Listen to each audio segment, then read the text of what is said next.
Good morning, mga kachurba. Araw-araw ngayon dito yung araw, no?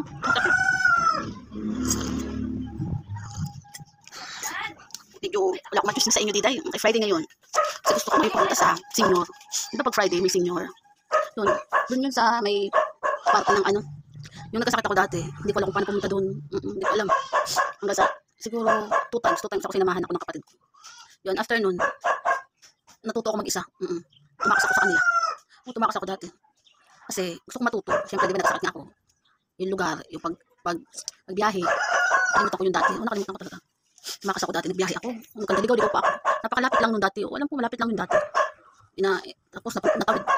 Naligaw pa yung pagtawid-tawid ko. Hindi ko napagtawid. Yun hanggang sa awa naman yung Diyos, natuto naman ako ng pabiyahe-biyahe. Basta ang biyahe ko lang, yung hindi na yung lilipat, yung tatawid. Ayun talaga pinakaya ko yung tatawid. Kasi nakakatakot kasi ang mga motor. Kasi ang mga motor, minsan kahit anong ingat mo magbiyahe at pagtawid ng motor na kusang nalusot-lusot, tapos bilang pupunta sa harap mo pagbiyahe, nakakatakot magtawid-tawid dahil sa pagdami ng motor, Diyos sa diday. Nakakatakot ng mga motor, ano? Ayun, napachika lang ako sa'yo kasi Friday kasi ngayon, kasi gusto ko pumunta doon. Kasi, ang motor ko doon. Hindi doon. Pag napunta ako doon, nabili ako ng kandila. Yung kandila na kulay green. Green ba yun? Nabili ako doon. Tag-iisa kami. Kami magkakapatid na mga buhay pa. Ang tagal magluhod. Kasi minsan lang ako makapunta doon every Friday. Pero minsan, pag wala akong pera, hindi ako nakapunta doon. Pag nabibigyan ako ng kapatid ko, tinatago ko. Kasi pag Friday, magkano lang ako ng bayad doon. Tapos, gusto ko lagi nabili ako ng kandila. Yun, bago ko makatayo doon sa pagluhod kay Papa Jesus. Isa-isa, pinapanalangin ko sila. Ako na nagdadasal sa kanila, para sa kanilang kasalanan. At syempre sa mga maging swerte sa mga para matuto. Syempre sa huli, sarili ko yung pinakahuli. Syempre. Medyo matagal lang aking dasal sa sarili. Kasi syempre gusto ko matuto, mabalik sa dati. Hirap pag stay ako lagi sa bahay. May mga time na napaulit-ulit lang ako sa pagkwento sa inyo. Wala akong masabi. Wala akong makausap. Kaya sarili ko ang kausapin. Kaya bahala na lang kung mapanood nyo, mapadaan sa inyo mga Facebook, mapadaan ako. Ay, bahala na kayo kung pilitin nyo ako. Ano nyo na lang. Ano ko lang, mapunta ako sa senior. Para makaano. At ayun lang ang mga nagiging, yun ang medyo nagagalaan ko. Pupunta ng senior. Yun lang. Pero after nun, stay lang sa bahay. Yun ako. Nakakatampo. Alam mo, malapit na ako mag-isang taon. Ngayong September. Sa next week ata, 1 year na akong tambay. Tambay dahil diba na-stroke nga ako. Gusto ko naman magkatrabaho. Nasikaso ko na yung requirements ko uli. Naready ko yung mga requirements ko kasi gusto ko magtrabaho. Kaso, ayaw nga ng kapatid ko. Natatakot sila. Diba, natatakot sila eh.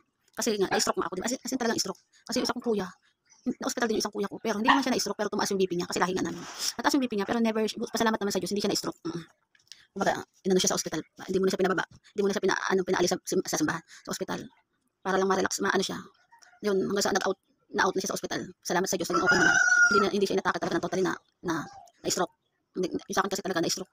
Ewan ko ba, sa lahat naman ng naging stroke ko, utak ko yung naging problema.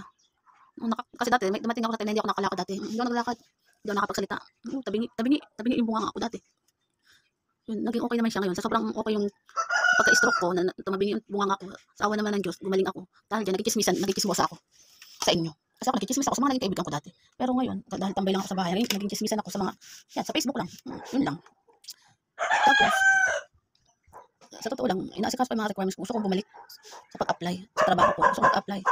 Gusto kong kasama sa mga ulikan ng tropa. Nakakatawa naman yung araw-araw kahit problemado sa araw-araw na wala pang sahod. Okay lang kasi darating ang sahod, makakapasok, diba?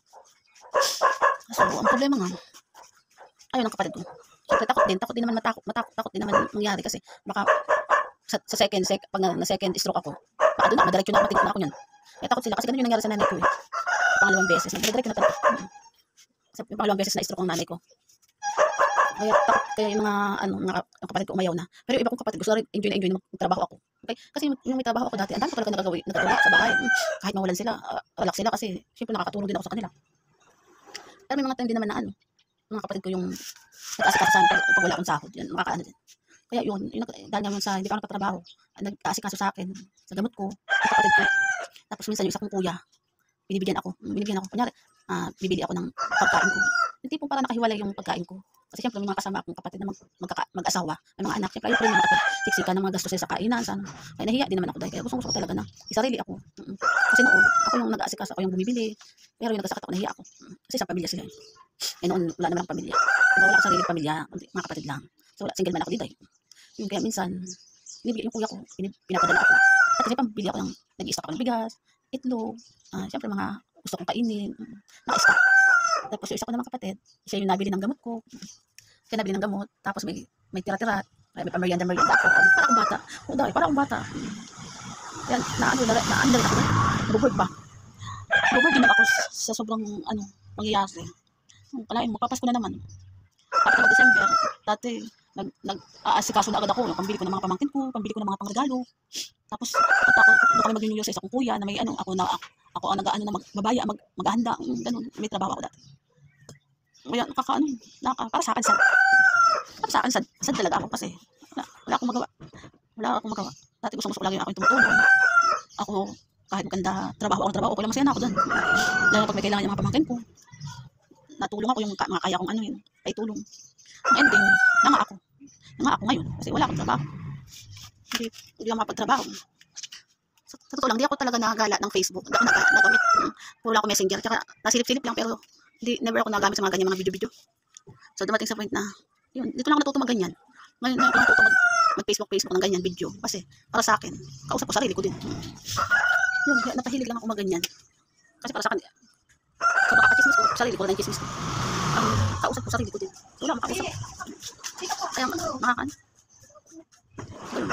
Awa naman ng Diyos. Nakabili na uli ng gamot. Sinabigyan ako ng kapatid ko. Kaya may mga time na, tapos para sa sarili ko, nahirapan talaga ako. Makatambay.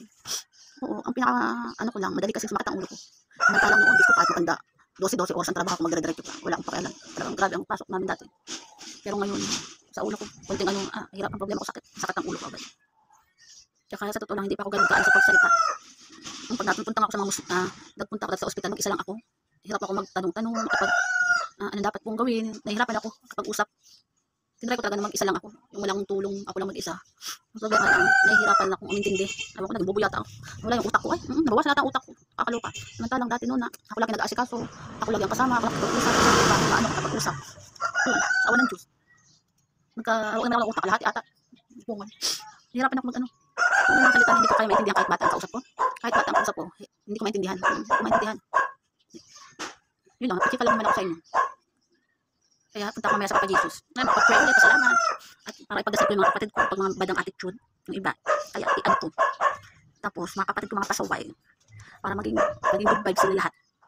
Siyempre, nagdasal ko sila lahat. Kahit wala akong magawa sa ngayon. Pagdasal ko lang natin lahat. Pati sarili, pagdasal ko na muna. Kaya wala akong maitulog. Pagdasal ko na lang muna kayo. Yun lang, napachika lang ako. Init na, no? Maya ako punta. Kasi pagdating isa ko kapatid, may asikasuhin ko pa. Laki-laki, tamad-tamad. Kailangan anin ko pa sa pagkain. Ayusin ko pa yung pagkain. Yun lang. Okay lang, goodbye na nga sa inyo. Sa totoo lang, wala akong chismis sa inyo. Yun lang, chismis ko lang din sa sarili ko. Goodbye na sa inyo, okay? Bye!